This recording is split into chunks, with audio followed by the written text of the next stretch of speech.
In this video, I'm going to be giving you 10 tips that will instantly improve the look of your smartphone videos. I'm going to show you how by making just a few simple tweaks to the way that you shoot can dramatically improve the look of your footage and give you much more professional looking results. It's coming up.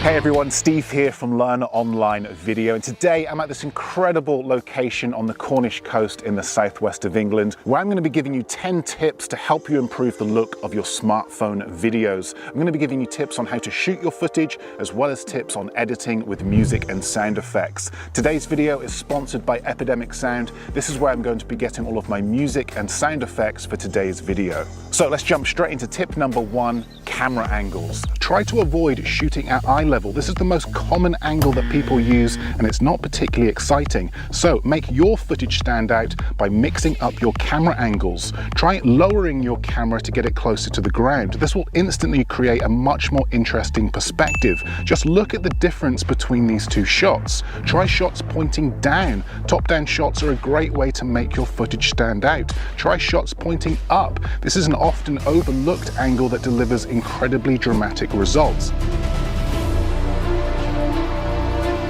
Okay, tip number 2, camera movement. Okay, try to keep your camera movement as smooth and as steady as possible. Generally, this is going to give you the most professional look. Also, keep your movement consistent and meaningful. Are you pushing your camera forward, bringing your audience into a scene? Maybe you're lifting your camera up to reveal your location, or maybe you're pulling your camera back to end a scene. However you move your camera, think about the story that you're trying to tell and the information that you want to give to your audience. Tip number 3, accessories. Now, if you're still struggling to get nice, smooth shots when shooting handheld, then don't worry, because there are plenty of accessories out there to help. A gimbal is a great way to easily capture nice, smooth shots. A gimbal will have modes and features that are much harder to replicate handheld. This one, for example, has a built-in extension pole to help capture more cinematic movement. So I'm able to replicate crane and drone shots, which really help raise the production value of my footage. Or if you're looking for a more handheld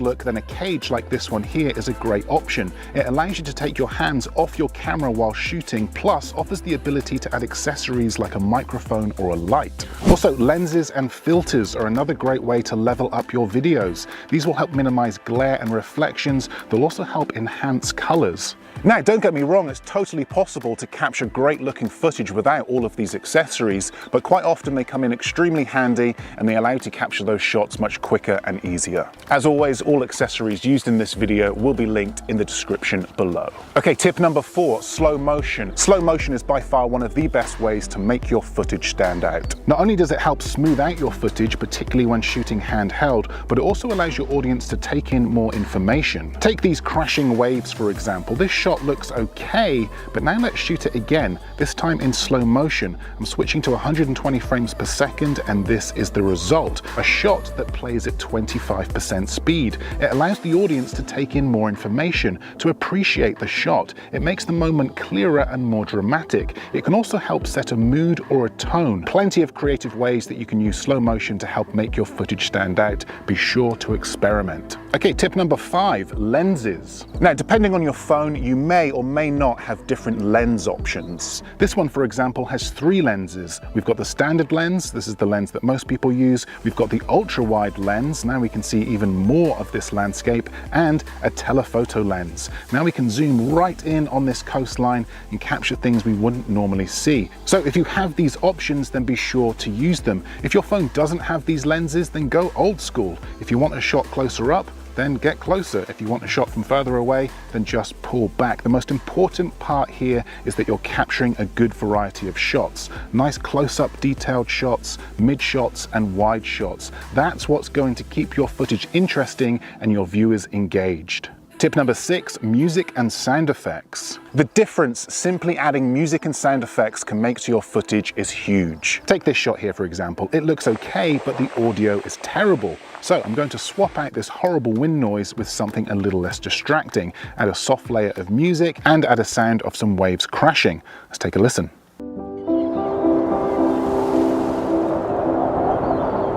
Much better. By simply adding music and sound effects to that shot, we completely change the feel and the mood. So if you're looking for some of the best music and sound effects there is out there, then I highly recommend checking out the sponsor of today's video, Epidemic Sound. I've been using them for years. Not only do they have a huge library of music and sound effects that's all easy to find because it's archived into albums and playlists, they've got cinematic, electro beats, rock, anything you like. You can search by mood, genre or theme. They make the whole music licensing process incredibly easy, and this saves you a huge amount of time, which can really help speed up your workflow. And the best part is, not only do they offer a free 30-day trial to anyone that uses the link in my description, but they're also offering 50% off an annual personal plan when you use the promo code LEARN50 at checkout. This is by far the best promo code they've ever given me, by the way, and I'm honestly not sure how long it's going to last. So if you're looking to save some money on some music and sound effects, now is the time. Links are in the description below.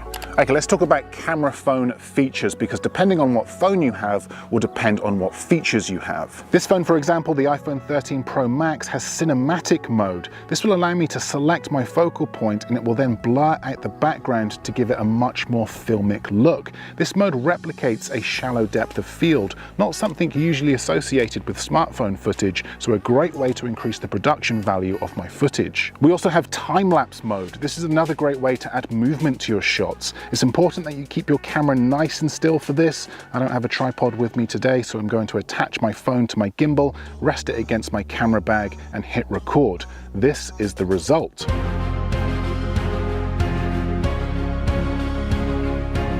Also, try walking with your camera in time-lapse mode. This will create a moving time-lapse, or hyperlapse as it's known. I've got an entire video dedicated to shooting hyperlapses. I will link it below.